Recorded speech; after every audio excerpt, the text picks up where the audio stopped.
Hello guys, income tax department की तरफ से काफी टैक्स पेयर को डिफेक्टिव रिटर्न का नोटिस इशू किया गया है। चाहे आपने गलत आईटीआर फॉर्म सिलेक्ट किया हो, उस केस में आपको नोटिस इशू किया जाता है गाइस यहाँ पर, या फिर आपने जो ग्रॉस टोटल इनकम है पूरी आपकी 26 ईयर से मैच नहीं हो रही है पर आपने पूरा टैक्स क्रेडिट क्लेम कर लिया है, तो उस केस में आपको नोटिस इशू किया गया है गाइस यहाँ पर। या फिर आपने जो टोटल इनकम शो करनी थी जो कि आपकी एआई से शो हो रही है वो आपने शो नहीं की है, तो उस केस में आपको पार्शियल इनकम आपने शो नहीं किया तो उसके लिए आपको नोटिस इशू किया जाता है गाइस यहाँ पर। या फिर आपने पूरा टैक्स क्रेडिट ले लिया है पर आपने इनकम पूरी प्रोपोर्शनल शो नहीं किया, तो उस केस में आपको रिमाइंडर शो किया गया है यहाँ पे कि आपकी जो टोटल आपने क्रेडिट क्लेम किया है वो प्रोपोर्शनली आपको दिया जाएगा अगर आपने रिटर्न को करेक्ट नहीं किया तो उस केस में। या फिर काफी टैक्स पेयर ऐसे हैं जिनको नोटिस आ चुका है पर वो उनका रिप्लाई नहीं करे, तो उस केस में डिपार्टमेंट को फाइनल नोटिस दिया है कि अगर आपने उसका रिप्लाई नहीं किया तो उस केस में आपके रिटर्न को इनवैलिड माना जाएगा। तो उसके क्या कॉन्सिक्वेंसेज होंगे उन सभी को हम डिस्कस करेंगे कि अगर आपने अपने डिफेक्टिव नोटिस का रिप्लाई नहीं किया तो उस केस में आपके डिपार्टमेंट क्या एक्शन लेगा गाइस यहाँ पर। तो इस वीडियो में इन सभी चीजों को डिटेल में डिस्कस करेंगे।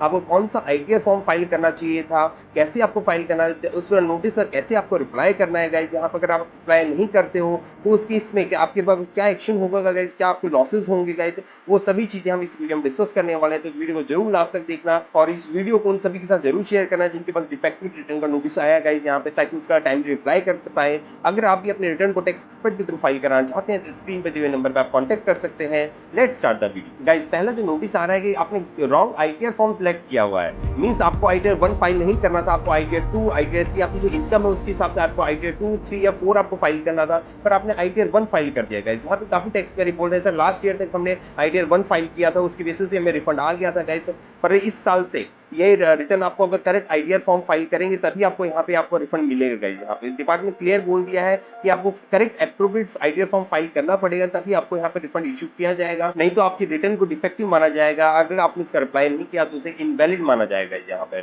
तो अगर देखिए गाइस यहाँ पे जो टैक्स पेयर था उसके पास salary dividend interest from saving bank and interest from deposit था गाइस, ये सारी चीजें आईटीआर 1 में आ जाती है। पर अगर आपने सेल्स ऑफ सिक्योरिटी मींस आपने पूरी साल में कोई भी शेयर म्यूचुअल फंड कुछ भी सेल किया है या फिर हमने वर्चुअल करेंसी से कुछ भी रिसीव किया है मींस क्रिप्टो में कुछ भी डीलिंग की है, तो उस केस में आपको आईटीआर 2 आईटीआर 3 आईटीआर 4 ही फाइल करनी पड़ती है गाइस यहाँ पे। तो इस केस में क्योंकि यहाँ पे कोई बिजनेस रिसिप्ट नहीं थी तो आपको आईटीआर 2 फाइल करनी थी गाइस यहाँ पे। तो इस केस में अगर आपने आईटीआर 1 फाइल कर दी तो डिपार्टमेंट आपको एक डिफेक्टिव रिटर्न का नोटिस इशू करेगा गाइस यहाँ, जिसमें बोला गया है ITR 1 is not appropriate form. तो आपको इसको करेक्ट करना है गाइस, तो उसको भी डिस्कस करेंगे कैसे आप उसको करेक्ट कर सकते हैं गाइस यहाँ पे। दूसरा रीजन, अगर आपकी रिटर्न डिफेक्टिव हुई है और अगर आपकी एआई से बिजनेस रिसिप्ट शो कर रही है तो गाइस उस केस में आपको आईटीआर 1 या आईटीआर 2 फाइल नहीं करनी है, आपको आईटीआर 3 आईटीआर 4 फाइल करनी है गाइस यहाँ पे। यहाँ पे बिजनेस रिसिप्ट किस वजह से आती है गाइस यहाँ पे, फॉर एग्जांपल आप कहीं भी कॉन्ट्रैक्ट बेस पे किसी प्राइवेट ऑर्गेनाइजेशन में या कहीं भी गवर्नमेंट ऑर्गेनाइजेशन कहीं भी टाइप था, आप वहां पे कॉन्ट्रैक्ट बेस पे वर्किंग थे गाइस यहाँ पे, आपका 194C 194J 194JB में आपका टीडीएस डिडक्ट हो गया है,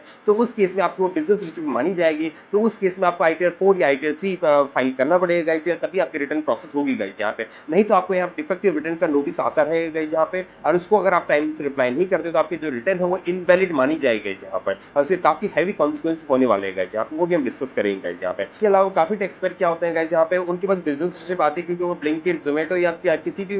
जगह पे प्रोफेशनल सर्विस प्रोवाइड कर रहे हैं, उनका टीडीएस 194C या 194J में डिडक्ट हो गया, तो उन्होंने भी आईटीआर 1 फाइल की। लास्ट ईयर तो उनको आईटीआर 1 के बेसिस पे रिफंड हो जाता था, पर गाइस इस बार से अगर आपकी कोई भी इनकम उस नेचर के जिसके लिए आईटीआर 3 आईटीआर 4 फाइल करनी है और आपने आईटीआर 1 फाइल कर दिया तो आपको यहाँ पे रिफंड नहीं आएगा, आपके रिटर्न प्रोसेस नहीं होगा गाइस यहाँ पे, चाहे आपकी नील की ही रिटर्न क्यों ना होगा यहाँ पर, सिंपल से आपको करेक्ट आईटीआर को फाइल करना ही पड़ेगा। तो इस केस में आपको आईटीआर 3 आईटीआर 4 फाइल करना पड़ेगा यहाँ पे। पर मेरा सजेशन ये रहेगा कि आईटीआर फाइलिंग से पहले अपने टैक्स एक्सपर्ट से जरूर कंसल्ट कर लेना गाइस यहाँ पे, क्योंकि अगर आपने गलत रिटर्न फाइल की और आपका टाइम पीरियड यहाँ पे निकल गया तो गाइस उस केस में आपकी रिटर्न को इनवैलिड माना जाएगा और आपकी रिटर्न उसी हिसाब से प्रोसेस की जाएगी, माना जाएगा आपने कोई रिटर्न ही फाइल नहीं की है तो आपको सारी पेनल्टी सारे जो लेट फीस होती है वो सबकी लाइव हो जाएगी। सेकंड मेन रीजन जो है डिफेक्टिव नोटिस आने का गाइस यहाँ पे मिसमैच विद 26 ईयर्स और एआईएस, मींस आपने करेक्ट आईटीआर फॉर्म फाइल किया, आईटीआर 1 फाइल करना था आपने आईटीआर 1 फाइल कर दिया, पर जो आपकी 26 ईयर्स में जितनी इनकम शो कर रहे थे गाइस यहाँ पे वो आपने अपनी आईटीआर में शो नहीं की है, मींस आपकी जो ग्रॉस रिसिप्ट है वो 26 ईयर्स से या एआई से मैच नहीं हो रही थी गाइस यहाँ पे।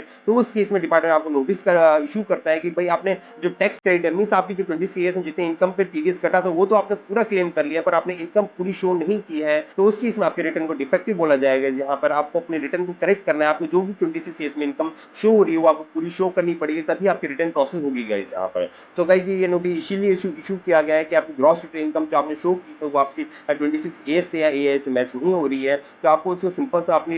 एआई से 26 ईयर्स से मैच करना होगा गाइस यहाँ पर। उसके बाद ही आपका ये जो आईटीआर का डिफेक्ट है वो रिजॉल्व होगा गाइस। तो गाइस ये था सेकंड रीजन जिसकी वजह से आपका रिटर्न को डिफेक्टिव किया जाता है गाइस यहाँ पे, क्योंकि यहाँ पे आपकी इनकम जो है उसका 26 ईयर्स या एआई से मिसमैच है। तो सिंपल सा आपको अपनी सारी इनकम जो भी 26 ईयर्स में शो हो रही है उसको यहाँ पे मैच करना पड़ेगा, तभी आपकी रिटर्न प्रोसेस होगी गाइस यहाँ पे। गाइस थर्ड रीजन जो आपकी रिटर्न को डिफेक्टिव करता है गाइस यहाँ पर, आपने करेक्ट आईटीआर फॉर्म सेलेक्ट किया, मींस आपको आईटीआर 1 फाइल करना था, आईटीआर 2 फाइल करना, जो भी आपने फाइल किया है गाइस वो बिल्कुल सही किया है, पर आपने अपनी सारी इनकम वहां पे शो नहीं की है गाइस यहाँ पर। फॉर एग्जांपल आपके यहाँ पे जो देखिए नोटिस आ रहा है कि आपकी वर्चुअल डिजिटल एसेट से आपकी इनकम थी पर आपने उसको शो नहीं किया है, तो उस केस में आपका यहाँ पे सिंपल से लिखा गया है कि आपको अपनी इनकम को डिस्क्लोज करना है, जो भी आपकी 26 ईयर्स है जिस पे भी टीडीएस डिडक्ट हुआ तो आपको शो करना है, तभी आपकी रिटर्न प्रोसेस होगी गाइस यहाँ पर। तो इस केस में गाइस यहाँ पे सिंपल से आपको करेक्ट आईटीआर फॉर्म सेलेक्ट करके मींस आईटीआर 2 फाइल करना पड़ेगा, क्योंकि वर्चुअल डिजिटल एसेट से आपकी इनकम है। अगर आपकी कोई बिजनेस रिसिप्ट नहीं है तो सिंपल से आप आईटीआर 2 फाइल कीजिए, अपनी सैलरी इनकम, अपनी वीडीए, अपनी शेयर मार्केट इनकम सभी वहां पे आपको शो करनी है गाइस यहाँ पे।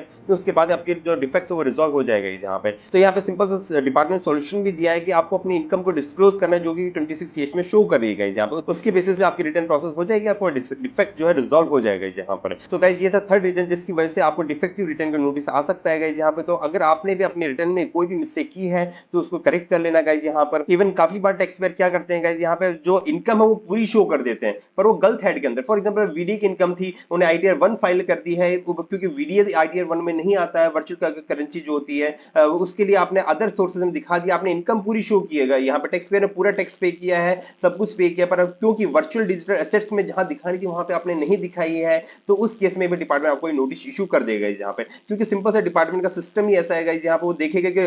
26 एएस या एएस में आपकी इनकम शो हो रही है, उसके करस्पॉन्डिंग जो शेड्यूल है उसमें आपने इनकम शो नहीं की है, तो सिंपल से वहां पे मिसमैच दिखा देगा और आपको नोटिस इशू कर देंगे गाइस यहाँ पे। इसी तरह काफी टैक्स पेयर क्या करते हैं, उनकी गेमिंग इनकम होती है वो आईटीआर 1 में अदर सोर्सेज में दिखाकर उसको प्रोसेस करने की कोशिश करते हैं, पर वहां पे प्रोसेस नहीं होगी गाइस यहाँ पे। आपको सिंपल सा आईटीआर 2 ही फाइल करना पड़ेगा, जहां पे गेमिंग इनकम शो करनी चाहिए गाइस वहीं पे आपको शो करनी पड़ेगी, तभी आपकी रिटर्न प्रोसेस होगी गाइस यहाँ पे। तो गाइस ये थर्ड रीजन कि आपने कुछ इनकम शो नहीं की है या शो की है पर वो बहुत कम शो की है, जो कि 26 ए से मैच नहीं हो रही थी, तो उस केस में आपको यहाँ डिफेक्टिव रिटर्न नोटिस आएगा। सो गाइस यहाँ पे क्वेश्चन ये अराइज होता है कि अगर आपकी रिटर्न डिफेक्टिव हो गई है तो उसको कैसे रिप्लाई करें, कैसे अपने डिफेक्ट को करेक्ट करें गाइस यहाँ पे। तो उसके दो ऑप्शन होते हैं, या तो आप अपनी जेसन फाइल क्रिएट कीजिए गाइस यहाँ पे और डिफेक्टिव नोटिस का रिप्लाई कीजिए, या सिंपल से अपने रिटर्न को रिवाइज कीजिए। तो पहले ऑप्शन में अगर आपकी जो रिटर्न है वो डिफेक्टिव हो गई है और आप जेसन फाइल के बेसिस पे रिप्लाई करना चाहते हैं, मींस एग्री करके रिप्लाई करना चाहते हैं, तो सिंपल सा आप मेरी इस वीडियो को रेफर कर सकते हैं जिसमें मैंने बताया कि जेसन फाइल आपको कैसे क्रिएट करनी है गाइस। मैंने यहाँ पे आईटीआर 4 फाइल करके दिखाई है गाइस यहाँ पर अगर आपके आईटीआर 1 2 3 कोई भी आपको आईटीआर फाइल करना है, सिंपल सा आपको जेसन फाइल को रेफर करना है, सेम प्रोसीजर आपको फॉलो करना है गाइस यहाँ पे, और अपनी रिटर्न को करेक्ट करना है गाइस यहाँ पे। उसके बेसिस आपकी जेसन फाइल यहाँ पे क्रिएट हो जाएगी। जैसे आपकी जेसन फाइल क्रिएट होगी आपको सिंपल सा लॉगिन करना है अपने पोर्टल पे गाइस यहाँ पे, ई प्रोसीडिंग में जाना है गाइस यहाँ पे, जो भी आपका नोटिस शो कर रहा है उस पे सबमिट योर रेस्पॉन्स पे आप क्लिक करेंगे गाइस यहाँ पर। उसके बाद आप सिंपल से दो ऑप्शन आएंगे, एग्री करने का, डिसएग्री करने का, मींस आप इस डिफेक्ट से एग्री है या नहीं है, तो आप सिंपल से एग्री पे क्लिक करेंगे और आप आपकी जो ऑफलाइन यूटिलिटी से जेसन फाइल क्रिएट की है उसको ऑफलाइन को सिलेक्ट करेंगे गाइस यहाँ पे। उसके बाद सिंपल से आपको आईटीआर फॉर्म सिलेक्ट करना है और अपनी जो फाइल है उसको अटैच करके यहाँ पे सबमिट योर रेस्पॉन्स पे टिक करना है, अपने रेस्पॉन्स को सबमिट कर देना गाइस यहाँ पे। तो गाइस जैसे आप एग्री करेंगे ऑफलाइन यूटिलिटी पे क्लिक करेंगे तो आपको यहाँ से ऑप्शन आ जाएगा आईटीआर 1, आप क्योंकि जो आपने करेक्ट आईटीआर बनाई है उसको सिलेक्ट करना है, मींस पहले आपने आईटीआर 1 फाइल कर दी थी पर आप वो आईटीआर 2 फाइल करेंगे, आप सिंपल से यहाँ पे आईटीआर 2 सिलेक्ट करना है। इसी तरह आपको आईटीआर 3 सिलेक्ट फाइल करना था तो आपको आईटीआर 3 या आईटीआर 4 सिलेक्ट करना है गाइस यहाँ पे। जो भी करेक्ट आईटीआर फॉर्म है वो आपको सिलेक्ट करना है और उसी की जेसन फाइल आपको बनानी है गाइस यहाँ पे, उसको सिंपल सा यहाँ पे अपलोड कर देना। यहाँ पे काफी बार टैक्स पेयर एक मिस्टेक कर देते हैं गाइस यहाँ पे। फॉर एग्जांपल उन्होंने आईटीआर 1 फाइल कर रखी थी ओरिजिनली, यार उनका जैसे नोटिस आया उन्होंने फिर से आईटीआर 1 को ही फाइल कर दिया, पर उन्हें आईटीआर 2 फाइल करनी थी और उन्होंने मल्टीपल टाइम अपनी रिटर्न को रिवाइज किया पर वो गलत आईटीआर फॉर्म से रिवाइज किया। तो डिपार्टमेंट क्या करेगा, जितनी बार आपने रिवाइज किया उन सभी के अगेंस्ट आपका नोटिस भेजता जाएगा। तो गाइस ऐसा नहीं करना है, आपको जैसे डिफेक्टिव रिटर्न का नोटिस आ जाए आपको सिंपल सा करेक्ट आईटीआर फॉर्म सेलेक्ट करना है, उसके बेसिस पे आपको अपनी जेसन फाइल क्रिएट करनी है गाइस यहाँ पे और उसका रिप्लाई करना है गाइस। अगर आप मल्टीपल टाइम अपने आईटीआर को गलत फाइल करते रहोगे गाइस तो डिपार्टमेंट हर आईटीआर पे आपको नोटिस भेजता जाएगा। तो इवन आप करेक्ट आईटीआर फाइल भी कर दिए तो उस केस में आपको नोटिस आता जाएगा, क्योंकि डिपार्टमेंट का पोर्टल अभी भी इस चीज के लिए अपडेट नहीं हुआ है कि वो आपकी रिवाइज फाइल को तुरंत कंसीडर कर कर ले, कुछ टाइम बाद टाइम लगेगा तो उस चीज के लिए आपको पैनिक नहीं होना है गाइस। यहाँ पर अगर आपने आईटीआर 2 करेक्टली फाइल कर दिया है या आईटीआर 3 जो आपको फाइल करना था वो आपने फाइल कर दिया है, तो उसके लिए सिंपल सा आप थोड़ा वेट कीजिए। डिपार्टमेंट आपकी जो रिवाइज फाइल है जो आपने करेक्टली फाइल किया उसको कंसिडर करेगा, उसके बेसिस पे आपकी प्रोसेसिंग को स्टार्ट करेगा गाइस यहाँ पे। उसके बाद गाइस नेक्स्ट जो ऑप्शन आता है, या तो आपने सिंपल सा आप जेसन फाइल क्रिएट नहीं करना चाहिए क्योंकि बहुत कॉम्प्लिकेटेड होता है,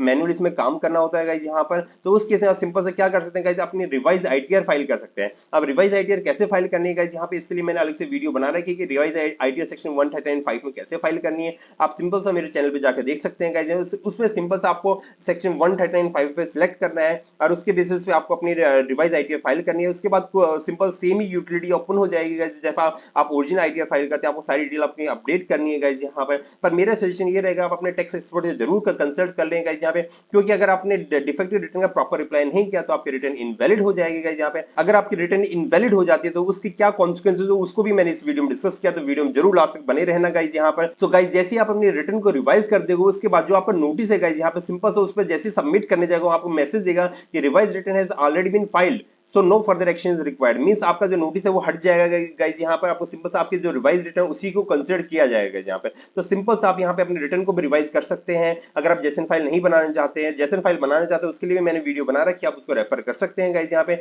और जैसे आप रिवाइज रिटर्न फाइल कर देंगे आपका ये नोटिस यहाँ पे आपको ऑटोमेटिकली यहाँ पे आ जाएगा, रिवाइज रिटर्न आपने फाइल कर दिया, आपको कुछ भी नहीं करना है, सिंपल सा वेट करो प्रोसेसिंग के लिए गाइस यहाँ पे। अब गाइस बात करते हैं कि अगर आपने अपने डिफेक्टिव रिटर्न का रिप्लाई नहीं किया है तो उस केस में डिपार्टमेंट आपको फाइनल रिमाइंडर भेजेगा। उसमें देखिए रेड कलर में आपको मैसेज भी लिख के भेजेगा कि आपने अगर अपने डिफेक्ट को करेक्ट नहीं किया, फॉर एग्जांपल यहाँ पे जो टैक्स पेयर था उसने अपनी ग्रॉस टोटल इनकम उसकी 26 ईयर्स से मैच नहीं हो रही है। फॉर एग्जांपल उसके 26 ईयर्स में 14 लाख की इनकम शो कर रहा था गाइस यहाँ पे, पर उसने आईटीआर में 10 लाख की इनकम शो की है। तो उस केस में डिपार्टमेंट सिंपल से टैक्स पेयर को बोल रहा है कि अगर आपने अपने डिफेक्ट को करेक्ट नहीं किया तो हम क्या करेंगे, आपका जो प्रोपोर्शनेट टैक्स क्रेडिट है उसको हम रिड्यूस कर देंगे। फॉर एग्जांपल आपको 10 लाख के से आपका क्रेडिट कैलकुलेट होगा उतना ही आपका रिफंड बनेगा, या फिर आप जो भी आपके टैक्स लायबिलिटी है गाइस वो बनेगी, तो उसी बेसिस पे आपके रिटर्न को प्रोसेस किया जाएगा। सो यहाँ पे मेरा सिंपल से यही सजेशन है, अगर आपकी जो रिटर्न है वो 26 ईयर से मैच नहीं हो रही, आपकी ग्रॉस रिसिप्ट या ग्रॉस इनकम जो आपकी है वो 26 ईयर से मैच नहीं हो रही, सिंपल से आपको उसको मैच करना है गाइस यहाँ पर। उसके बेसिस पे आपको अपने रिटर्न को प्रोसेस कराना है गाइस यहाँ पर।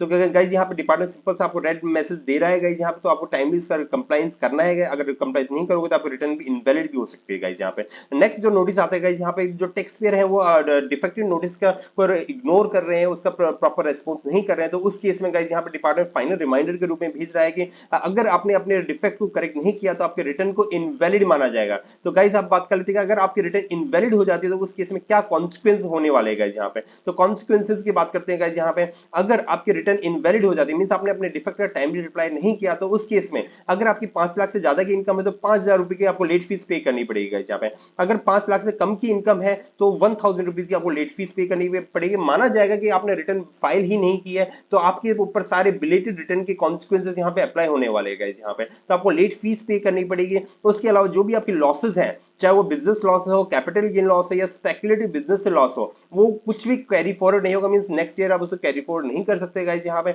उसके अलावा गाइस हाउस प्रॉपर्टी का लॉस आपको अलाउ हो जाएगा, पर आपके बाकी बिजनेस लॉस, कैपिटल लॉस या स्पेकुलेटिव लॉस आपको अलाउ नहीं किए जाएंगे। उसके अलावा आपको इंटरेस्ट का लॉस भी होगा गाइस यहाँ पे, क्योंकि डिपार्टमेंट जो है आपको 0.5% पर मंथ के हिसाब से आपको इंटरेस्ट देता है गाइस यहाँ पे। जितना लेट डिपार्टमेंट प्रोसेसिंग करेगा उतना ही ज्यादा आपको इंटरेस्ट मिलता है। पर अगर आपकी जो रिटर्न है इनवैलिड मानी जाए तो माना जाएगा कि आपने रिटर्न फाइल ही नहीं की, तो जिस दिन आप करेक्ट रिटर्न फाइल करेंगे उसी दिन से डिपार्टमेंट आपको इंटरेस्ट पे करेगा गाइस, जितना देर डिले करेगा डिपार्टमेंट प्रोसेसिंग में, पर उससे पहले वाला आपको इंटरेस्ट कुछ भी पे नहीं होगा। तो यहाँ पे आपको इंटरेस्ट का भी लॉस होगा, जो भी आपको रिफंड पे इंटरेस्ट मिलता है वो भी आपको नहीं मिलेगा गाइस यहाँ पे। तो वो उसी दिन से मिलेगा जिस दिन से आपने करेक्ट रिटर्न फाइल किया, उसके बाद ही आपकी प्रोसेसिंग जो भी टाइम लगेगा उसके लिए आपको इंटरेस्ट पे किया जाएगा यहाँ पे। उसके अलावा आपको 1% पर मंथ के हिसाब से पेनल इंटरेस्ट भी पे करना पड़ेगा सेक्शन 234A के अंदर। अगर आपकी जो टैक्स लायबिलिटी है जो आपने रिटर्न करेक्ट करने के बाद आपके अगर 10,000 से ज्यादा की टैक्स लायबिलिटी बनती है तो उसके 1% पर मंथ के हिसाब से आपको इंटरेस्ट पे करना पड़ेगा। जितने दिन आप डिले करेंगे उतना ही आपको वहां पे इंटरेस्ट पे करना पड़ेगा। तो गाइस ये कॉन्सिक्वेंसेस है, अगर आपने अपने जो डिफेक्टिव नोटिस है उसका रिप्लाई नहीं किया